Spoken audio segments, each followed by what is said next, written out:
అందరికీ మన ప్రభువును రక్షకుడైనటువంటి యేసుక్రీస్తు వారి పేరిట ప్రత్యేకమైనటువంటి వందనాలండి. ప్రియమైనటువంటి దేవుని వారలారా, చాలా విషయాలు బైబిల్‌లో నుంచి తీసుకొని బయట కొంతమంది ఎలా ఉంటారంటే, వాళ్ళే ఓన్‌గా ప్రిపేర్ చేసినట్టుగా ఫీల్ అవుతూ ఉంటారు. ఆళ్ళే ఏదో కష్టపడి సాధించినట్టుగా ఫీల్ అవుతుంటారు. కానీ చాలా గొప్ప విషయాలన్నీ కూడా బైబిల్‌లో మనకి దాగి ఉన్నాయి. అలాంటి వాటిల్లో ఒక జీవిత సత్యం ఏంటి ఎందుకనగానే, కట్టడం చాలా కష్టమండి. కానీ పోగొట్టుకోవడం చాలా ఈజీ. ఏదైనా గాని ఒక ఇల్లు కన్‌స్ట్రక్షన్ చేయాలంటే దాని థింకింగ్ ఆలోచించడం కానివ్వచ్చు, వర్కర్స్ కష్టం కానివ్వచ్చు, అమౌంట్ సంపాదించడం కానివ్వచ్చు, ఇదంతా కూడా కష్టతరం. కానీ కూల్చాలంటే దీంతో పోల్చుకుంటే చాలా ఈజీ అండి. కూల్చడానికి కూడా కష్టపడాలి. కానీ కట్టడంతో పోల్చుకుంటే చాలా ఈజీ. ప్రియమైనటువంటి దేవుని వారలారా, అలాగే ఈ ఆత్మీయ జీవితం గురించి కూడా దేవుడు ఒక నిర్మాణం, ఒక కన్‌స్ట్రక్షన్ అని మాట్లాడుతూ మీరు చూస్తే ఎఫెసీయులకు రాసిన పత్రిక మనం చూద్దాం. రెండో అధ్యాయం మనం చూస్తే ఎఫెసీ పత్రిక రెండో అధ్యాయము 20వ వచనం మనం చూద్దాం. శరీర సంబంధమైనటువంటి గృహం గురించి కాకుండా ఆత్మ సంబంధమైనటువంటి లైఫ్ గురించి కూడా దేవుడు మాట్లాడినటువంటి సందర్భం మనం చూస్తే ఎఫెసీయులకు రాసిన పత్రిక రెండో అధ్యాయము 20వ వచనం నుంచి మనం చూద్దాం. క్రీస్తు యేసే ముఖ్యమైన మూలరాయి అయి ఉండగా అపోస్తులను ప్రవక్తలను వేసిన పునాది మీద మీరు కట్టబడి ఉన్నారు. ప్రతి కట్టడమును ఆయనలో చక్కగా అమర్చబడి ప్రభువునందు పరిశుద్ధమైన దేవాలయమగుటకు వృద్ధి పొందుచున్నది. చూసారా, వృద్ధి పొందుచున్నది. ఆత్మీయ జీవితం కూడా ప్రియమైనటువంటి దేవుని వారలారా వృద్ధి పొందుచు వెళ్తూ ఉంటుందండి. కొంతమంది క్రీస్తుని అంగీకరించలేరు. కొంతమంది దేవుని వాక్యాన్ని గ్రహించలేరు. కొంతమంది దేవుని వాక్యాన్ని గ్రహించడానికి వాళ్ళకి మనస్సు రాదు.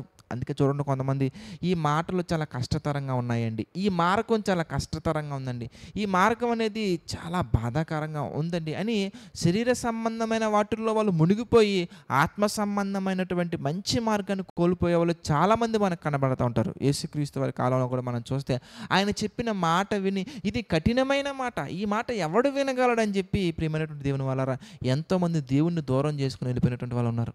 కానీ 12 మంది మాత్రం నిలబడతారండి. నిలబడిన వాళ్ళ జీవితాలు ఎలా ఉన్నాయో మనం చూడొచ్చు. మనకు బైబిల్లో మంచి సాక్ష్యాలుగా మనకు కనబడుతుంటాయి, సజీవ సాక్ష్యాలు వాళ్ళందరూ కూడా మనం చూస్తే.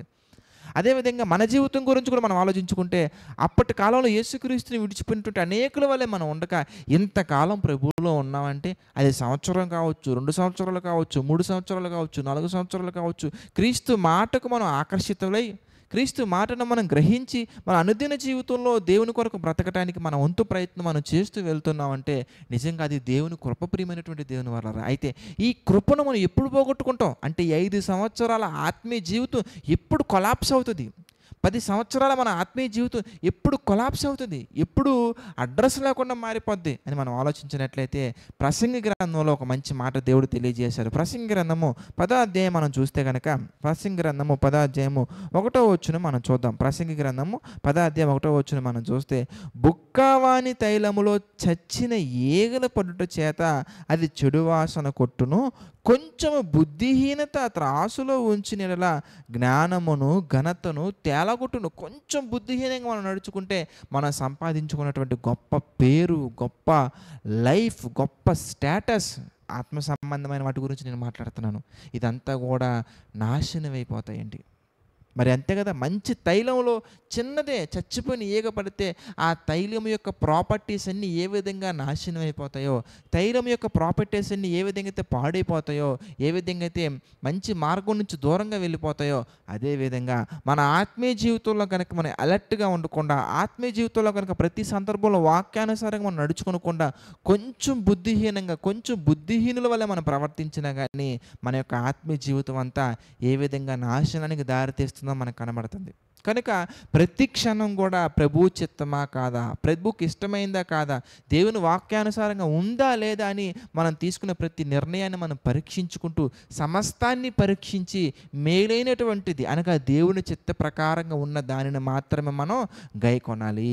అలా గైకొనకపోతే ప్రారంభంలో మనకు మంచిగానే కనబడొచ్చేమో కానీ ప్రియులారా వెళ్ళే కొద్దీ దాని గమ్యం అనేది మనం ఎక్స్పెక్ట్ చేయలేనటువంటి దాంట్లోకి వెళ్తుంది.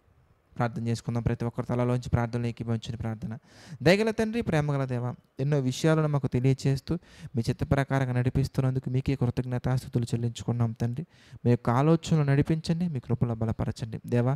మీ చిత్త ప్రకారంగా ప్రతి క్షణం తండ్రి నడుచుకుంటూ మీ యొక్క ఆలోచన ప్రకారం నడుచుకునే ధన్యతను తండ్రి దయచేయండి తండ్రి. ఈ డివోషన్స్ని అనేక మందికి షేర్ చేస్తున్న మీ బిడ్డలందరినీ జ్ఞాపకం చేసుకోండి. మీ బిడ్డలందరినీ దీవించండి, ఆశీర్వదించండి. తండ్రి, ఈ యొక్క ఆత్మ సంబంధమైన పరిచర్యలో ఎవరెవరైతే తండ్రి తమ యొక్క కష్టాన్ని పంచుకుంటున్నారో వారందరినీ మీరు దీవించండి. వారి కుటుంబాలను తండ్రి బలపరచండి. తండ్రి, వారికి వారి కుటుంబాలకు తండ్రి ఎటువంటి ఆర్థిక, ఆరోగ్య, మానసికమైన సమస్యలు మా తండ్రి కృంగిపోకుండా మీ కృపలో స్థిరమైన మనస్సు కలిగి ముందుకు సాగే ధన్యతను తండ్రి దయచేయండి. దేవా, మీ చిత్తమైతే మేమందరం మరలా కలుసుకునే కృపను తండ్రి దయచేయండి. తండ్రి, సమస్త మహిమ, ఘనత, ప్రభావాలు మరొకసారి మీకే చెల్లించుకుంటూ మా ప్రభువును రక్షకుడైనటువంటి యేసుక్రీస్తు వారి పేరిటి ప్రార్థన అడిగి వేడుకొనుచున్నాము తండ్రి. ఆమెన్. అందరికి వందనాలండి.